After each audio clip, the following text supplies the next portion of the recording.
Hello guys, commerce ലോഗ്സിൻ്റെ പുതിയൊരു ക്ലാസ്സിലേക്ക് സ്വാഗതം. നമ്മളിന്ന് ഡിസ്കസ് ചെയ്യുന്ന ടോപ്പിക്കാണ് കീ ഫാക്ടർ അഥവാ ലിമിറ്റിംഗ് ഫാക്ടർ. ഇപ്പം 2-3 പ്രൊഡക്ട്സൊക്കെ പ്രൊഡ്യൂസ് ചെയ്യുന്ന ഒരു ബിസിനസ്സിൽ ഒരേ റോ മെറ്റീരിയൽസും ഒരേ മെത്തേഡും ഒരേ മെഷീനും ഒക്കെ ഉപയോഗിച്ച് പ്രൊഡ്യൂസ് ചെയ്യുന്ന 3-4 പ്രൊഡക്ട്സ് ഒരു ബിസിനസ്സിലുണ്ടെങ്കിൽ ഇതിൽ ഏതെങ്കിലും ഒരു ഫാക്ടർ ഓഫ് പ്രൊഡക്ഷന് കുറവ് വന്നാൽ അല്ലെങ്കിൽ സെയിൽസിൽ കുറവ് വന്നാൽ നമ്മൾ ഏത് പ്രൊഡക്റ്റിന് ഏറ്റവും കൂടുതൽ ഫോക്കസ് കൊടുക്കുമെന്നാണ് നമ്മൾ നോക്കുന്നത്. അത്തരം ഡിസിഷൻസ് മാർജിനൽ കോസ്റ്റിംഗ് ഉപയോഗിച്ച് എങ്ങനെ എടുക്കാമെന്നാണ് നമ്മൾ ഈ ക്ലാസ്സിൽ ഡിസ്കസ് ചെയ്യുന്നത്. കീ ഫാക്ടർ എന്താണെന്ന് ചെറിയൊരു ഇൻട്രൊഡക്ഷനാണ്. Key factor is that factor which is most important about productivity and profitability of a product. ഒരു പ്രൊഡക്റ്റ് ഉണ്ടാക്കാൻ വേണ്ടി അല്ലെങ്കിൽ ഒരു പ്രൊഡക്റ്റ് വിറ്റ് ലാഭം ഉണ്ടാക്കാൻ വേണ്ടിയൊക്കെ ഏറ്റവും കോറായിട്ട് നിൽക്കുന്ന ഫാക്ടറിനെയാണ് കീ ഫാക്ടർ എന്ന് പറയുന്നത്. എക്സാമ്പിൾ, മെറ്റീരിയൽ, റോ മെറ്റീരിയൽ ഇല്ലാതെ നമുക്കൊരു പ്രൊഡക്റ്റ് പ്രൊഡ്യൂസ് ചെയ്യാനായിട്ട് പറ്റില്ല. അല്ലെങ്കിൽ അതുണ്ടാക്കുന്ന ലേബേഴ്സ്, ആൾക്കാർ, അവരില്ലാതെ നമുക്ക് പ്രൊഡക്റ്റ് പ്രൊഡ്യൂസ് ചെയ്യാനായിട്ട് പറ്റില്ല. അല്ലെങ്കിൽ ഡിമാൻഡ്, പ്രൊഡക്റ്റിനുള്ള ഡിമാൻഡ്, മാർക്കറ്റിലെ ഡിമാൻഡ്, ആൾക്കാർ സാധനം വാങ്ങാൻ റെഡി അല്ലെങ്കിൽ നമ്മൾ പ്രൊഡക്റ്റ് പ്രൊഡ്യൂസ് ചെയ്ത് മാർക്കറ്റിലോട്ട് ഇറക്കിയിട്ട് കാര്യമില്ല. സോ നമ്മളൊരു പ്രൊഡക്റ്റിൻ്റെ പ്രോഫിറ്റബിലിറ്റീനെ നിശ്ചയിക്കുന്ന മെയിൻ ഫാക്ടറിനെയാണ് കീ ഫാക്ടർ എന്ന് വിളിക്കുന്നത്. ഇതിൻ്റെ മറ്റ് പേരുകൾ എന്തൊക്കെയാണ്? These are also called limiting factors, scarce factors, principal budget factors or governing factors.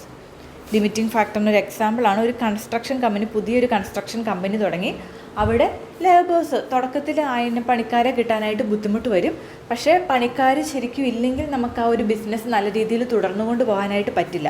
അപ്പോൾ നമ്മൾ എന്ത് ചെയ്യും? അങ്ങനെയുള്ള കേസസിൽ ഉള്ള പണിക്കാരെ വെച്ച് ഏറ്റവും പ്രോഫിറ്റബിൾ ആയിട്ടുള്ള പ്രൊജക്ട്സ് മാത്രം ചെയ്യും. നമ്മളിപ്പോൾ മാർജിനൽ കോസ്റ്റിങ്ങിലൂടെ ഏറ്റവും പ്രോഫിറ്റബിൾ ആയിട്ടുള്ള പ്രൊജക്ട്സ് ഏതാണെന്ന് കണ്ടുപിടിക്കുകയാണ് ചെയ്യുന്നത്. ഓക്കെ, ഇനി ഒരു പോയിൻറ്റും കൂടെ. Usually the limiting factor is sales. A concern may not be able to sell as much as it can produce. കൂടുതൽ ബിസിനസ്സിൻ്റെ കേസിലും ലിമിറ്റിംഗ് ഫാക്ടർ സെയിൽസ് ആയിരിക്കും. കാരണം എല്ലാവർക്കും പ്രൊഡ്യൂസ് ചെയ്യാനായിട്ടുള്ള കപ്പാസിറ്റി ഒക്കെ കാണും. പക്ഷേ ഈ പ്രൊഡ്യൂസ് ചെയ്ത് മാർക്കറ്റിലോട്ട് ഇറക്കുന്ന സാധനങ്ങൾ അത്രയും വാങ്ങാനായിട്ട് ആൾക്കാരില്ല. ഹെവി കോമ്പറ്റീഷൻ കാരണം ആൾക്കാർ മറ്റ് ബ്രാൻഡുകളിലോട്ടും മറ്റ് പ്രൊഡക്ട്സിലോട്ടും ഒക്കെ മാറിക്കൊണ്ടിരിക്കും എപ്പോഴും. സോ സെയിൽസ് ആയിരിക്കും മിക്ക കേസിലും ഒരു ലിമിറ്റിംഗ് ഫാക്ടർ. ഓക്കെ, പല സിറ്റുവേഷൻസ് ലിമിറ്റിംഗ് ഫാക്ടറായിട്ട് വരുന്ന ഒരു ക്വസ്റ്റ്യൻ നമുക്ക് ഡിസ്കസ് ചെയ്യാനായിട്ട് നമുക്ക് പഠിക്കാം. എങ്ങനെയാണ് ലിമിറ്റിംഗ് ഫാക്ടർ വരുമ്പോൾ നമ്മൾ ഏത് പ്രൊഡക്റ്റിന് ഫോക്കസ് കൊടുക്കണം, അങ്ങനെ ഒരു ഡിസിഷൻ മേക്കിംഗ് എടുക്കുന്നത് എന്തുപയോഗിച്ച്? Using marginal costing. ഓക്കെ, അപ്പം നമ്മൾ ഏതൊക്കെ കേസസാണ് നോക്കുന്നത്?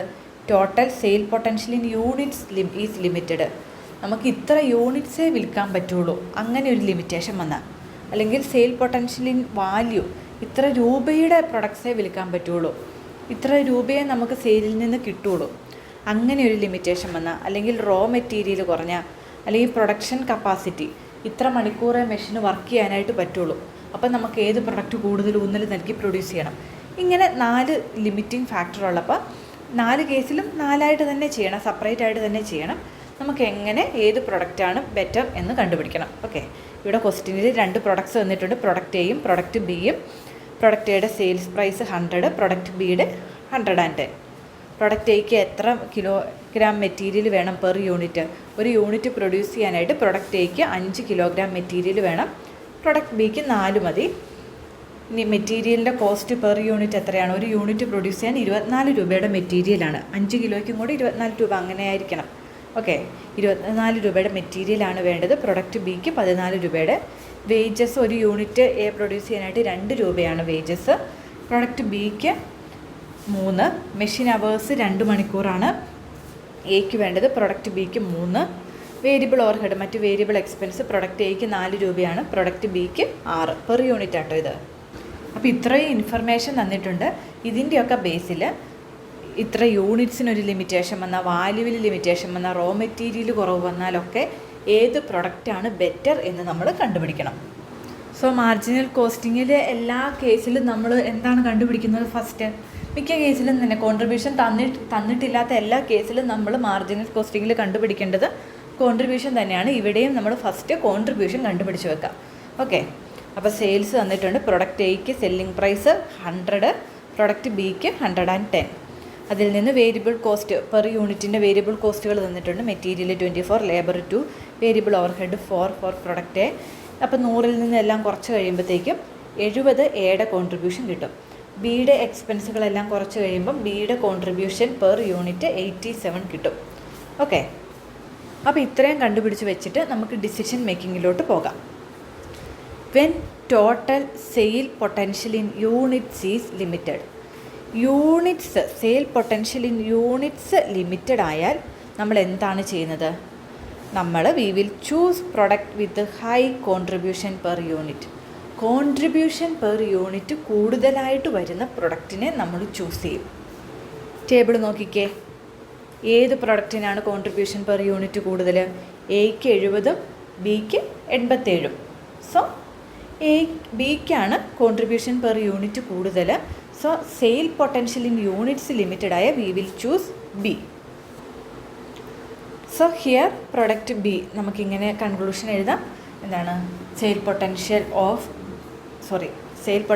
when the sale potential in units is limited, producing product B is more profitable as it gives higher contribution than product A. ഇനി sale potential in value is limited. Value ഇത്ര രൂപയ്ക്ക് നമുക്ക് sale നടത്താനായിട്ട് പറ്റുള്ളൂ. വാല്യൂ ലിമിറ്റഡ് ആണെങ്കിൽ എന്ത് ചെയ്യും? Choose product with high PV ratio. കൂടുതൽ PV ratio, profit volume ratio ഉള്ള പ്രൊഡക്റ്റിനെ നമ്മൾ ചൂസ് ചെയ്യും. എങ്ങനെയാണ് PV റേഷ്യോ കാൽക്കുലേറ്റ് ചെയ്യുന്നത്? Contribution divided by sales. കോൺട്രിബ്യൂഷനും അറിയാം, സെയിൽസും അറിയാം. PV റേഷ്യോ കാൽക്കുലേറ്റ് ചെയ്ത് PV റേഷ്യോ കൂടുതൽ വരുന്ന പ്രൊഡക്റ്റിനെ വേണം ചൂസ് ചെയ്യാൻ. സോ PV റേഷ്യോ ഫസ്റ്റ് കേസിൽ എത്രയാണ്? Contribution 70, sales 100. അപ്പോൾ C by contribution divided by sales into 100. 100 ക്യാൻസലായി 70% എയുടെ PV റേഷ്യോ.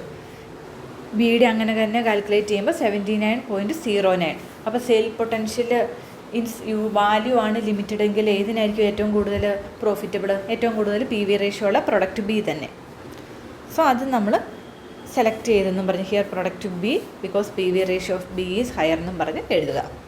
ഇനി അടുത്ത കേസാണ് when raw material is limited. Raw material limited ആണെങ്കിൽ നമ്മൾ എന്ത് ചെയ്യും? Choose product with higher contribution per kilogram of material. ഒരു കിലോഗ്രാം മെറ്റീരിയലിന് ഏറ്റവും കൂടുതൽ കോൺട്രിബ്യൂഷൻ തരുന്ന പ്രൊഡക്റ്റ് ഏതാണ്? എയുടെ കേസിൽ കോൺട്രിബ്യൂഷൻ 70 ആണ്. കോൺട്രിബ്യൂഷൻ 70 ആണ്. എത്രയാണ് കിലോഗ്രാം? കിലോഗ്രാം ഇവിടെ തന്നിട്ടുണ്ട്. എത്രയാണ് കൺസംഷൻ ഓഫ് മെറ്റീരിയൽ? 5 കിലോയാണ് ഒരു മെറ്റീരിയൽ, ഒരു യൂണിറ്റിന് വേണ്ടി യൂസ് ചെയ്യുന്നത്.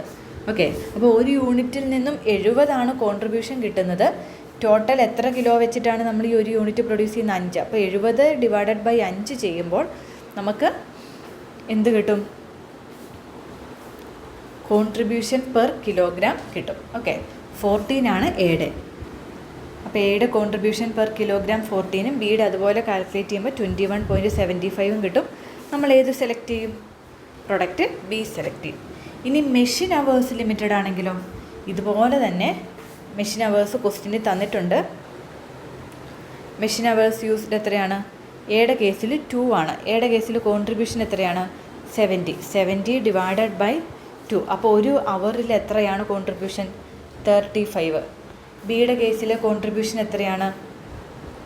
87. മെഷീൻ അവേഴ്സ് എത്രയാണ്? 3. അപ്പോൾ ഒരു മണിക്കൂറിൽ എത്രയാണ്? 29. So machine hour contribution per machine അവർ കാൽക്കുലേറ്റ് ചെയ്ത് ഏറ്റവും കൂടുതൽ കോൺട്രിബ്യൂട്ട് ചെയ്യുന്നത് എത്രയാണ്? ഒരു മണിക്കൂറിൽ ഏറ്റവും കൂടുതൽ കോൺട്രിബ്യൂഷൻ തരുന്ന ഏതാണ്? പ്രൊഡക്റ്റ് എ ആണ്. സോ നമുക്ക് ഈ 2 കേസസ് ഒന്നുകൂടെ നോക്കാം. വെൻ റോ മെറ്റീരിയൽ ലിമിറ്റഡ് ആണെങ്കിൽ നമ്മൾ കോൺട്രിബ്യൂഷൻ പെർ kg ഏതിനാണോ കൂടുതൽ അതെടുക്കും. ഇവിടെ ബി ആയിരുന്നു. പ്രൊഡക്ഷൻ കപ്പാസിറ്റി ലിമിറ്റഡ് ആണെങ്കിൽ കോൺട്രിബ്യൂഷൻ പെർ മെഷീൻ അവർ ഏതിനാണോ കൂടുതൽ അതെടുക്കും. Here product A contribution per machine hour is 35. So 4 cases ആണ് നമ്മൾ ഡിസ്കസ് ചെയ്തത്. എന്തൊക്കെയാണ്? നമ്പർ ഓഫ് യൂണിറ്റ്സ് ആണ് ലിമിറ്റഡ് എങ്കിൽ, സെൽ ചെയ്യുന്ന യൂണിറ്റ്സ് ആണ് ലിമിറ്റഡ് എങ്കിൽ കോൺട്രിബ്യൂഷൻ പെർ യൂണിറ്റ് കൂടുതലുള്ളത് എടുക്കും. സെയിൽസ് ഇൻ വാല്യൂ ആണ് ലിമിറ്റഡ് എങ്കിൽ PV റേഷ്യോ കൂടുതലുള്ളത് എടുക്കും. റോ മെറ്റീരിയൽ ആണ് ലിമിറ്റഡ് എങ്കിൽ ഒരു കിലോ മെറ്റീരിയലിന് ഏറ്റവും കൂടുതൽ കോൺട്രിബ്യൂഷൻ തരുന്ന ഏതാണോ അതെടുക്കും. പ്രൊഡക്ഷൻ കപ്പാസിറ്റിയാണ് ലിമിറ്റഡ് എങ്കിൽ ഒരു മണിക്കൂറിന് ഏറ്റവും കൂടുതൽ കോൺട്രിബ്യൂഷൻ തരുന്നത് ഏതാണോ അതെടുക്കും. ഓക്കെ, അപ്പോൾ ഇതുപോലെ നമ്മൾ കീ ഫാക്ടർ അല്ലെങ്കിൽ ഏതെങ്കിലും ഒരു ഫാക്ടർ ഓഫ് പ്രൊഡക്ഷൻ ലിമിറ്റഡ് ആണെങ്കിൽ നമ്മൾ കോൺട്രിബ്യൂഷൻ്റെ ബേസിൽ നമ്മൾ ഏത് പ്രൊഡക്റ്റ് പ്രൊഡ്യൂസ് ചെയ്യണമെന്നുള്ള ഡിസിഷൻസ് എടുക്കും. എല്ലാവർക്കും ക്ലിയർ ആയെന്ന് വിശ്വസിക്കുന്നു. Thanks for watching.